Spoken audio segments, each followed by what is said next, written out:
Assalamualaikum warahmatullahi wabarakatuh. Perkenalkan, nama saya Tirafia Nadia. Saya mahasiswi dari Kampus Tiris Adila, Prodi S1 Farmasi kelas A.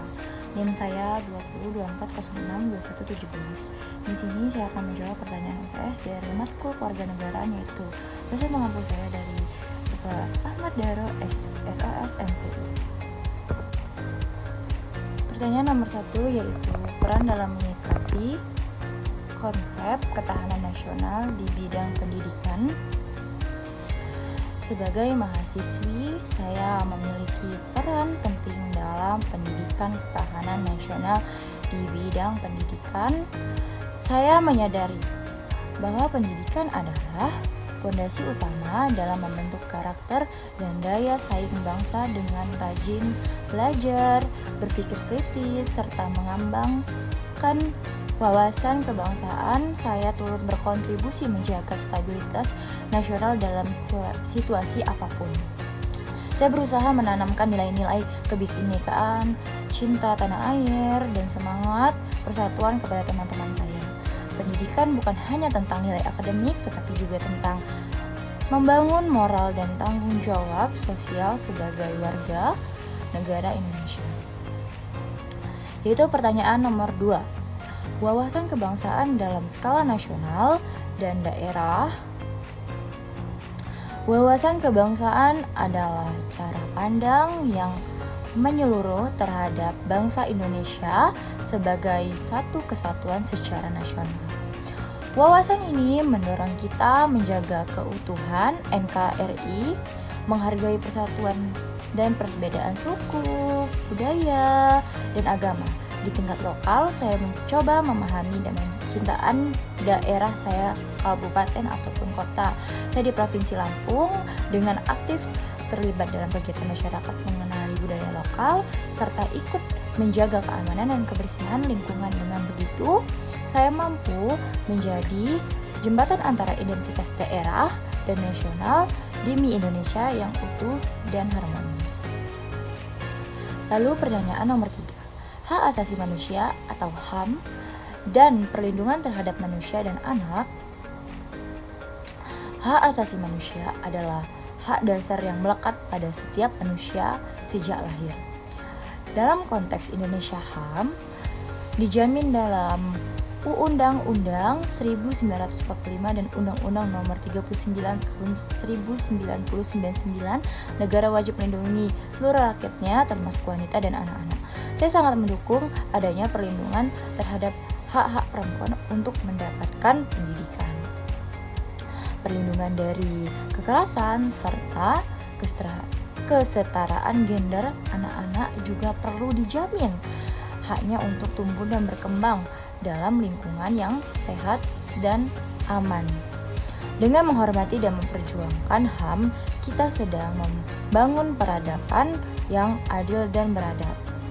Pertanyaan nomor 4. Demokrasi dan perilaku politik warga negara. Demokrasi Indonesia adalah demokrasi Pancasila yang menjunjung tinggi musyawarah, keadilan, dan kesejahteraan rakyat dalam kehidupan sehari-hari.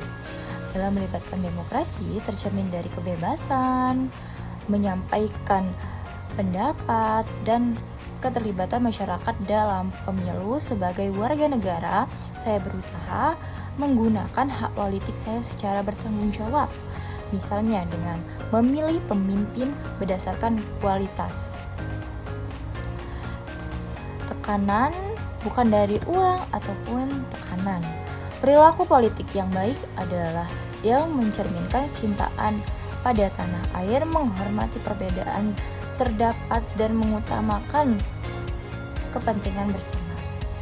Nomor 5 yaitu hak dan kewajiban warga negara menurut Undang-Undang 1945. Undang-Undang 1945 memberikan hak kepada warga negara Indonesia seperti hak hidup, pendidikan, pekerjaan, dan keadilan.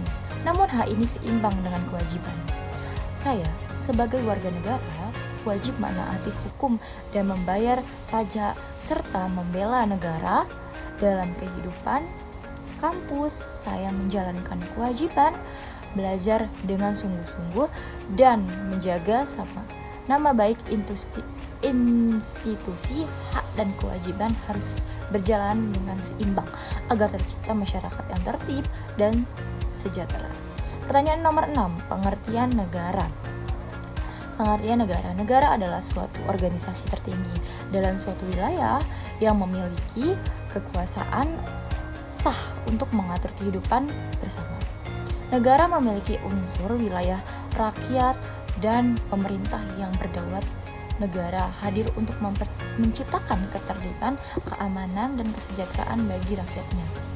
Dalam konteks Indonesia, negara kita berdasarkan Pancasila dan Undang-Undang 1945 yang menekankan keadilan sosial dan kedaulatan rakyat.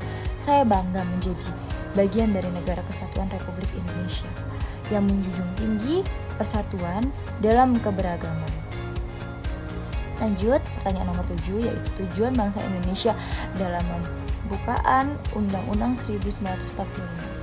Dalam pembukaan Undang-Undang 1945, alinea keempat disebut tujuan bangsa Indonesia, yaitu melindungi segenap bangsa Indonesia, memajukan kesejahteraan umum, mencerdaskan kehidupan bangsa, dan ikut melaksanakan ketertiban dunia. Saya percaya bahwa tujuan ini menjadi arah bagi seluruh kebijakan dan tindakan negara. Sebagai mahasiswa, saya berkontribusi dalam mencerdaskan kehidupan bangsa melalui belajar berpikir kritis dan menyebarkan informasi yang benar dan positif di lingkungan saya. Lalu pertanyaan nomor 8 adalah makna Bhinneka Tunggal Ika. Makna Bhinneka Tunggal Ika yaitu semboyan Bhinneka Tunggal Ika berarti berbeda-beda tetapi tetap satu. Meskipun Indonesia terdiri dari berbagai suku, agama, dan bangsa dan budaya, kita tetap satu sebagai bangsa Indonesia. Saya melihat semboyan ini dalam kehidupan kampus. Ketika mahasiswa dapat dari berbagai daerah bisa belajar bersama, bekerja sama dalam organisasi dan saling menghargai. Saya percaya bahwa perbedaan bukan alasan untuk terpecah, tetapi kekayaan yang harus dirawat demi persatuan Indonesia. Pertanyaan nomor 9. Mahasiswa sebagai warga negara yang cerdas dan aktif, yaitu sebagai mahasiswa saya memiliki tanggung jawab moral untuk menjadi warga negara yang cerdas, kritis, dan aktif. Saya dituntut untuk tidak hanya menerima informasi, tetapi saya menganalisis dan mengevaluasi dalam kehidupan sehari-hari. Saya aktif dalam diskusi, organisasi, dan kegiatan sosial. Saya juga menggunakan media sosial dengan bijak, seperti menyebarkan nilai-nilai kebangsaan, serta menolak hoaks dan ujaran kebencian. Semua ini saya lakukan agar menjadi bagian dari solusi, bukan masalah bagi bangsa Indonesia. Lalu pertanyaan yang terakhir, nomor 10, pengertian civil society dan dampaknya. Civil society atau masyarakat madani adalah kelompok masyarakat yang mandiri dan aktif di luar struktur pemerintahan, namun tetap berperan dalam pengaruh kebijakan dan budaya.